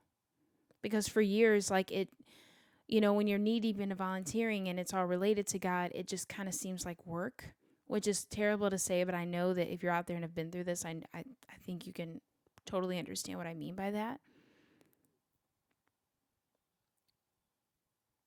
I get excited about listening to worship music again, which for years I didn't because it was all I did I'm just being honest. And it's like, man, like I really, we've been living here for a year and a half and we just started kind of really going to the church this year. And I'm like, man, I really like this church. It's such a good church. Everyone is so humble and nice. And I'm like, man, I love this. I think I actually want to get involved again. And you may say, what about you said you're still cynical and critical. Well, the truth is that I'm a human. And there are certain habits that the brain can't let go of, especially when you experienced it for years. So just to kind of clarify, I feel like I want to say that like that's kind of something in the back of my mind, and it's like still there, but I'm in a place now where like I fight those urges, and I fight those thoughts. um I'm actually in a place where I'm like, ooh, I want to read my Bible, I want to do devotionals, and I haven't had these feelings in years. And when this started to happen and change, I was shocked, because after what I went through, I feel like there's so much. I'm sorry. There is so much going on, like outside. Like birds are chirping, planes are flying. um, you know, Thinking about everything again, like I said, I, for years, went down a certain path, and I actually thought that I was never going to recover. I was convinced that I saw too much, experienced too much hurt in the church, this happened too much, that happened too much, fed into this, fed into that, that I thought that I was just going to be like eternally like affected by it, that I was always going to feel cynical, and I was always going to be scarred, and that I would never get up on a stage and worship again. And I thought this, like I thought I was kind of like too broken, that I was too affected by what had happened in the past, that there was no way, like, yeah, I will go to church in the future and I'll read my Bible, and yeah, I'll do my best to get my relationship with God back on track. But I'm just kind of like, impacted by the storm a little bit too much, and the wreckage from the hurricane. We're still functioning and we're still going on with life, but can't really do anything about the wreckage. And that's kind of what I thought about myself. And I feel like a lot of people that are hurt by the church think this, and they disqualify themselves from ever being healed, because they think, well, if this church did it, then again, you start having that cynicism and then you think that church is going to do it, and every church has its issues, which is truth is that every church has its issues, some worse than others. I'm not here to pick and choose. But when I started feeling these desires again, I was like, wow. And I was really taken back, because I'm like, oh my God, like there's hope. There's actually hope. I can be redeemed of this. I can I can actually, I've already forgiven, but I can forget too. Now, obviously, like, you don't forget, but again, like, all that stuff I mentioned used to be at the forefront of my mind. Now it's at the back of my mind, just because I'm human. Like, I can't shut my brain off from like remembering stuff. Um, but it doesn't have to come like as first nature. And when I started having these like desires that I had at like such a young age, when all I wanted to serve and my heart was so pure, I was like, oh my God, like the Lord has like redeemed my heart. He has. And there's so many adults out there, even young people, that have been hurt by the church. Some of you may have a story similar to mine, or even terrible, I don't know, even more terrible. They stop believing God altogether, or they go to another religion, they just fizzle out, and they end up being lukewarm, or they end up like me, where they just say, well, I believe in God, but everything kind of happened, and there's really nothing I can do to kind of forget some of the stuff that I went through, so I'll just go to church and I'll just go on with my life like a robot. But I want to encourage you today that you can find God again if you feel like you've lost sight of him. It's not easy, but it's not impossible. It's okay to go back to church, and it's okay to forgive. My husband and I, we've forgiven those that have hurt us, and although we'll like I said, we may not like completely forget. I've just kind of decided, like, I don't want to live my life being held captive by the one thing that used to give my life its greatest purpose. Like, until until my last breath, do I want to look back and think like, and have regret that I didn't let go of the things that I should have let go of. And I let, my sights get so distorted by man and by man's opinion of me, when I really should have been only concerned about God's opinion. And I believe if my relationship was as deep in the Lord as it should have been, I either would have removed myself from toxic situations and prevented more long term hurt, you know what I'm saying, from taking place, or I would have confronted, I think I would have just dealt with things better because my trust and my eyes would have been on the Lord. I had to let go of man's opinion of me. You need to let go of man's opinion of you, especially, leaders in the church. If you're in this situation, it isn't God's fault. And that was something I also struggled with, was like, God, why are you allowing this to happen? And you may say, like, oh, well, God allowed it to happen, right? Why would God allow these, things to take place? Maybe you've been hurt by the church in an even more significant way that I was, that was maybe even like detrimental, illegal, different things. I don't know. But I'll tell you this. When my husband was a youth director, he preached a sermon called Necessary Evil. I'll never forget it. And it is a little controversial, but I think you'll understand kind of the point. And also, I don't care. We live in an evil and sinful world. And there are some things that, like, God allows. And I wouldn't even say that. It's just we live under the prince and powers of the air. Unfortunately, what happened in the garden, we're born into sin, and that's just the truth. And my husband used this example. Well, before I say that, obviously, we also live under free will. So that's a thing, too. But my husband used this example of 9/11. It was a terrible, terrible, terrible thing. Lives were lost. So many people were hurt. It was despicable. What those people did was trash. It was absolutely, it was so unthinkable. So many people lost their lives, and like, my heart still breaks for those that were deeply impacted on that day. And it was horrible. It was such a horrible thing in American history. After that happened, once unfortunately evil took place, and it was terrible, the entire nation, like, that was the cause, right? After that, an entire nation rallied together like never before. Like, for one time in the last few decades, the nation was united, and the nation prayed, and everyone turned to prayer. Now, of course, what happened on 9/11 shouldn't have never happened, but it did, which is terrible. But when you think about what happened after something so evil, right? How can something beautiful like a nation coming together like never before, how can that come out of something so evil, right? I can't imagine what happened in the spiritual world when an entire nation prayed, what strongholds were broken, what chains were loosened. Like I said, it shouldn't have happened at all, because it was completely detrimental and terrible, and people did not deserve to lose their lives that way. But the result after, a result that you wouldn't think could happen, like, it's something that you don't think can happen after a tragedy. It ended up producing something that hadn't, like I said, happened to the country in decades. What God allowed, quote unquote, and the reason why I say quote unquote is because I don't think God is just sitting here saying, yeah, I don't care what, like, no, obviously he cares and he loves us. It's just this world is evil and there's free will.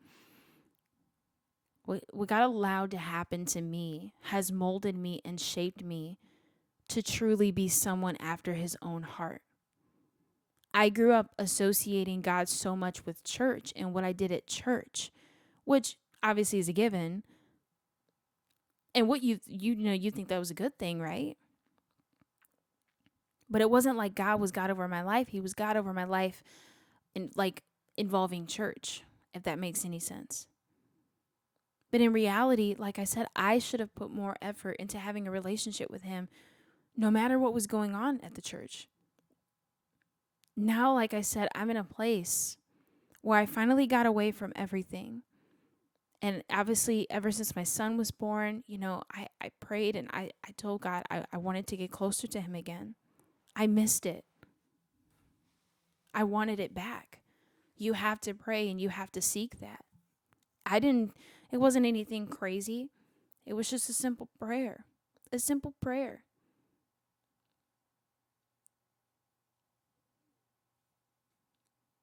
And now I feel like God has redeemed my heart. He knows the stuff, and I believe God also knows it wasn't my fault, because it's like I was raised in it. But I still should have did my part. I'm better now because of it. Because when I look at God, I'm not associating with one church or another. I'm just looking at Christ. I don't know why I went through it. But like I said, I'm better because of it. Even if some things will always still be in the back of my head, even if sometimes I won't be able to, really let go of like certain things. And by that, I just means like I can't like completely I can't block it out of my mind. Like God has renewed my heart to want Him and nothing but Him. And also like teaching me that like, hey, do what you can. If you want to be involved in your new local church, commit once a month, do what you can. I get excited about it again. And I hadn't felt that since I was like 14 years old, if I'm being honest.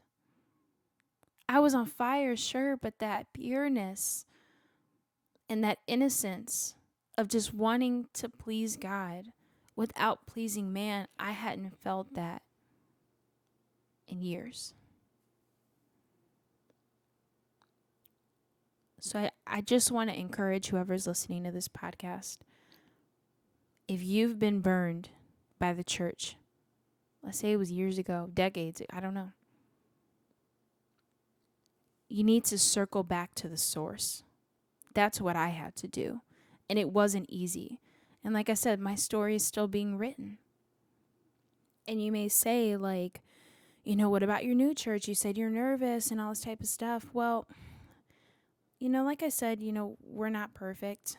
And while I can have things that are in like the back of my mind and, I can't like permanently forget, when it comes down to it, yes, my knee-jerk reaction like is to be nervous, but I also think that that's normal. And I think that when it comes to this journey, you have to be realistic with yourself, because God is healing you through something when you ask Him to heal you. And I know for me, like I said, yes, I have that knee-jerk reaction to be nervous to join the worship team and stuff like that. But at the end of the day, that doesn't mean I never will. It's something that I'm just praying about timing. There's just other like basic life things and timing and rehearsals and stuff that I have to like work through when I can attend and stuff, because we've got our little one and things like that. So, but at the end of the day, I'm not going to, what the thing is I'm not going to let that nervousness come between me and what I feel like God is calling me to do. I'm not going to let the cynicism and all that type of stuff get in the way. I'm human, so I'm going to have imperfect human thoughts. The Bible says that His thoughts are higher than our thoughts. So I'm not going to be perfect. I'm going to have, thoughts. And sometimes, and the devil, the enemy may come in and also try to bring some of those thoughts back to me. So, it is what it is, and it's something that I'm moving forward with, and I will move forward with once just like life allows it. And I just mean like just with scheduling and stuff like that. But that's something I also want to encourage you as well. Like if you're nervous or anything like that, it's okay to feel that way, but it's also okay to push past it. Because at the end of the day, I'm making that conscious choice to look towards God, to look towards Jesus. Because when I look at God, I'm not associating with one church or another. I'm just looking at Christ. I don't know why I went through it. But like I said, I'm better because of it. Even if some things will always still be in the back of my head, even if sometimes I won't be able to, really let go of like certain things. And by that, I just means like I can't like completely like I can't block it out of my mind. Like, God has renewed my heart to want him and nothing but him. And also, like, teaching me that, like, hey, do what you can. If you want to be involved in your new local church, commit once a month, or, do what you can. I get excited about it again. And I hadn't felt that since I was like 14 years old, if I'm being honest. I was on fire, sure, but that pureness and that innocence of just wanting to please God without pleasing man, I hadn't felt that in years. So I just want to encourage whoever's listening to this podcast. If you've been burned by the church, let's say it was years ago, decades, I don't know. You need to circle back to the source. That's what I had to do. And it wasn't easy. And like I said, my story is still being written.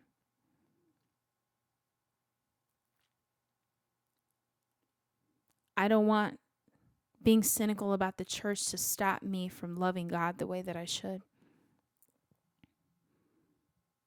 It's okay to forgive. It's okay to move on.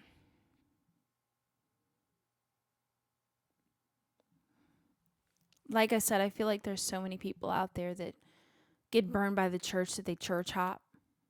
That's another thing that happens too. But I've learned that no church is perfect. Yes, some have more issues than others, but no church is perfect. No church is going to satisfy you the way that the Lord can. And if you are, involved with your church, you need to check yourself and make sure you have a real relationship with God, so that you don't head towards a burnout like I did. Because only he can fulfill you. Only he can sustain you. I just want to take a moment to just thank you for listening to this story today. I hope whoever is listening, I hope you can find your way back to Jesus. If you have fallen away because of being burned by the church. And it's not even about being perfect either, because I'm not perfect by any means. I definitely have things I could work on and change, and everyone's got issues, right? But it's about having that heart after God. That's what's important. Not every church is going to burn you. And I had to tell myself this. Not every church leadership is going to burn you. And, obviously this past year, like I mentioned, me and my husband decided to go back and get our son dedicated at the church. You may say, why in the world would you do that? Well, one, we really weren't planted in our current church. Like, we weren't going consistently as of yet. But we felt in our hearts like it's home for us. And outside of everything that happened, it's still home. That church will always be home to me, because I was raised in it. And like I said, while there was a bunch of stuff that shouldn't have happened or whatever, we took him back, and the pastor's son, the pastor was out of town, and the pastor's son, who also has like a church in the city and stuff, he dedicated our son. We had the most amazing conversation with him, and I just felt the Spirit of the Lord there on that day when our son was getting dedicated. Like, it almost brought me to tears. Like, I was holding back because I just felt the Spirit of God so heavy. It was so beautiful. It was amazing. No matter what we went through, we're still a son and daughter of that house. We love them. We've forgiven the leaders that have done certain things. And I look back, and instead of having angst, I cherish the beautiful moments. I look back on the unforgettable moments I had there. Because this world is evil, and no one's going to please you, and no one's going to do it right, not even the church. Just accept it. Just swallow the pill, because I didn't want to, but it's the facts. I look back, and I was looking back on like old videos and stuff, and I'm like, that was so much fun. And I said, I thank God, because You never know. If I didn't go to that church, maybe I would have gotten involved with the wrong crowd at school. Maybe something would have happened. I don't know. So while those things were tough and I had to go through some stuff, I thank God anyway. Thank God for your time wherever you were and move on. If you need to go to a new church, do that. Don't let your heart be scandalized by what you went through. I feel like I could continue to talk about this, but I know this podcast is already extremely long. But thank you so much for listening again today. Know that every story is different, but you don't have to run away. You don't have to run away from God. You can deal with it however you see fit. But at the end of the day, God is a redeemer. He's a redeemer, and he redeemed my heart, and he can redeem yours. He can. You just have to trust him. And maybe you don't understand God, and maybe you're struggling with your faith. Open up your Bible. Seek him and go into the Word. Because at the end of the day, when we all face judgment, God's not going to be asking me, oh, what did so-and-so do? I'm going to have to answer for everything that I've done and take accountability for what I've done. And if I can honestly say I did not pursue the relationship with God that I should have because I got so caught up because of what I was doing, I need to admit that and take responsibility and move on. And you can too. Once again, thank you so much for listening. Once again, podcast is available on Anchor, Spotify, YouTube, Apple Podcasts. Go ahead and follow the Instagram page at My So-Called Thoughts Pod. And I just want to say a quick little prayer. If you have been hurt by the church, you have anguish by with the church, know that your story doesn't have to end there. And know that you can find God again. And you can be healed from whatever experience you dealt with. You can. God still loves you, and he still has a heart after you. He does. He cares. And even although you may think, well, why did God let this happen? You need to accept and realize that we live in an awful and sinful world, and that people are going to let you down, including people at the church. But I pray that you find peace. I pray that you find God again, and that you find a place where you could plant yourself so that you can flourish. But like I said, I could totally keep talking. I could even make like a part 2. I don't know. But thank you so much for hearing my story again. It was hard to think about how to share this because I didn't want to point fingers, because that's not the point. The point was me not doing what I needed to do. And I think it happens to too many people. We have to own up to it. But again, thank you so much for listening to this podcast. I hope wherever you are, you're doing well. And if you're not doing well, I pray that things turn around for you. But once again, this is Sunray, and I'm out. Peace.